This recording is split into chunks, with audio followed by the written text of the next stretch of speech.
চলছে, আমরা দেখি না কি হয়, আলোচনা করা যাক, তারপরে হবে।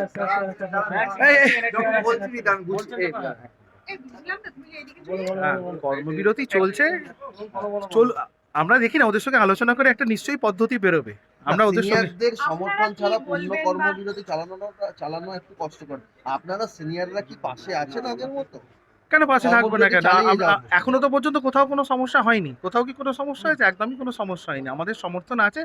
তবে ব্যাপারটা যাতে আরো সুষ্ঠুভাবে হয়, জনগণের যাতে অসুবিধা না হয়, সেদিকেই আমরা চাই।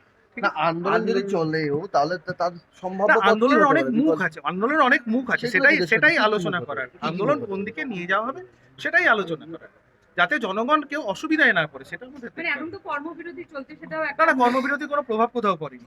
আউটডোরে দিব্যি চলছে, আপনার ইনডোরে পেশেন্ট ভর্তি হয়েছে, পিআইসিইউতে আইসিইউ গুলোতে পেশেন্ট রয়েছে, কোনো অসুবিধা তো হচ্ছে না, কোনো হচ্ছে না।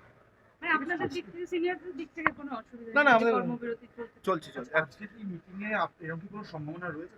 না, সেটা দেখা যাক না কি হয়, সেটা আমরা তো মিটিং কন্ডাক্ট করিনি, যারা দেখেছে তারা কি বলে দেখছে, আপনাদের তরফ থেকে কোনো সাজেশন অ্যাডভাইস? দেখা যাক কি আলো। তো আবারও বলছি যে ডাক্তারদেরকে টার্গেট করা ইজ ভেরি ইজি। মানে ডাক্তাররা ফিল্ডে নেমে কাজ করেন, তারা জনগণের সামনে থাকেন, মানুষ এসে ডাক্তারকেই পায়, পরিষেবা চিকিৎসা নেওয়ার জন্য ডাক্তারের কাছেই আসে। কিন্তু ডাক্তারদের এই যে পরিকাঠামো, এই যে ব্যবস্থা, এইগুলো যারা ঠিক করেন তারা কিন্তু সবসময় সামনে আসেন না। এই ডাক্তারের উপর হামলা শুধু পশ্চিমবঙ্গে নয়, গোটা ভারতবর্ষের একটা চিরাচরিত ছবি। সেই ছবি নিয়ে যদি একটা সদর্থক ভূমিকা কোনো জায়গা থেকে না হয়, মানে এখানে তাহলে ওনারা তো, মানে আমি যতদূর শুনতে পাচ্ছি ওনারা একটা বৃহত্তর আন্দোলনের ডাক দিতে চলেছেন, এবং আমরাও সেই বিষয়ে কথা বলবো। আমাদের সে বিষয়ে এখনো কথা হয়নি। তবে যেটা ঘটেছে খুব নিন্দনীয় একটি ঘটনা ঘটেছে, মানে আমি তীব্র ধিক্কার জানাই এই ঘটনার। এবং আরও কেন এই ঘটনা ঘটলো, কোথায় কি ল্যাবস ছিল, সেগুলো একটু জানা হোক, সেগুলো খুঁজে বের করা হোক।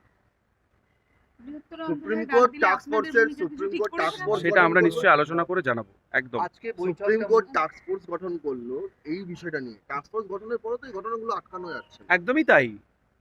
আমি বলছি তো, আমাদের আগে আরজি করেই আগের দিনে, গত পরশুদিন রাত্রেবেলা যে পিজিটির সাথে কয়েকটি মদ্যপ পেশেন্ট বাড়ির লোক এসে এই ধরনের ঘটনা করলো, তা তা তা সেখানে তাও তো এখানে সিআইএসএফ আছে, তাও তো করলো।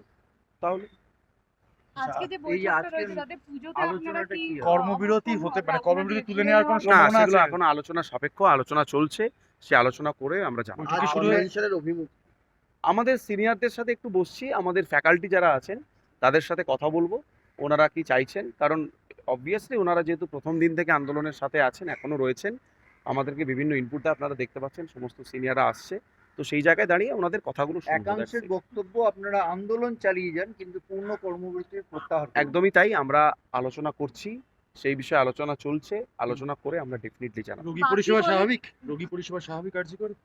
রোগী পরিষেবা যে যেরকম পারছে দিচ্ছে। হুম। আমাদের যারা যারা কয়েকজন ডিউটি করছে তারা করছে, মূলত সিনিয়র ডক্টররাই ডিউটি করছেন।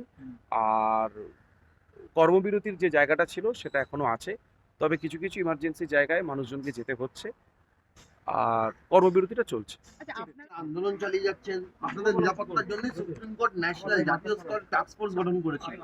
তারপরও নার্সিং হোমের ভেতরে রোগী সেজে এতটাই এলো, গুলি করে বহাল তবিয়তে চলে গেল। কি আমরা এই ঘটনা শুনছি, এবং আজকে নিরাপত্তার নামে এই যে ন্যাশনাল টাস্ক ফোর্স বা বিভিন্ন গভর্নমেন্ট যে তাদের স্টেপ বা পদক্ষেপ তারা সঠিকভাবে নিতে ব্যর্থ, এই যে ঘটনা ঘটেছে আমরা খুবই এর জন্য আমরা শোকস্তব্ধ। এবং তার জন্য আমাদের এই যে আন্দোলন আজকে 55তম দিনে এসে দাঁড়িয়েছে, এই আন্দোলনকে আমরা আরও বৃহত্তরভাবে এই আন্দোলনকে আমরা নিয়ে যাব। এই যে ঘটনা আজকে ঘটছে, প্রশাসন থাকা সত্ত্বেও আমরা মনে করি যে তাদের যে পদক্ষেপ নেওয়ার কথা সেক্ষেত্রে তারা ব্যর্থ হয়েছেন, এবং এই ধরনের যে ঘটনা সেটাকে আমরা খুবই তীব্র এর প্রতিবাদ জানাচ্ছি, এবং আমাদের আন্দোলনকে আরও আমরা বৃহত্তর জায়গায় নিয়ে যাই। এবং আমরা সবসময় এই ধরনের ঘটনা যেখানেই হচ্ছে তার পাশে রয়েছি এবং তাদের সাথে রয়েছি, এবং সেই আরডি এর সাথেও আমরা রয়েছি। আলাদা করে এই রাজ্যের অ্যাসপেক্টে কর্মবিরতি ওঠার কোনো সম্ভাবনা?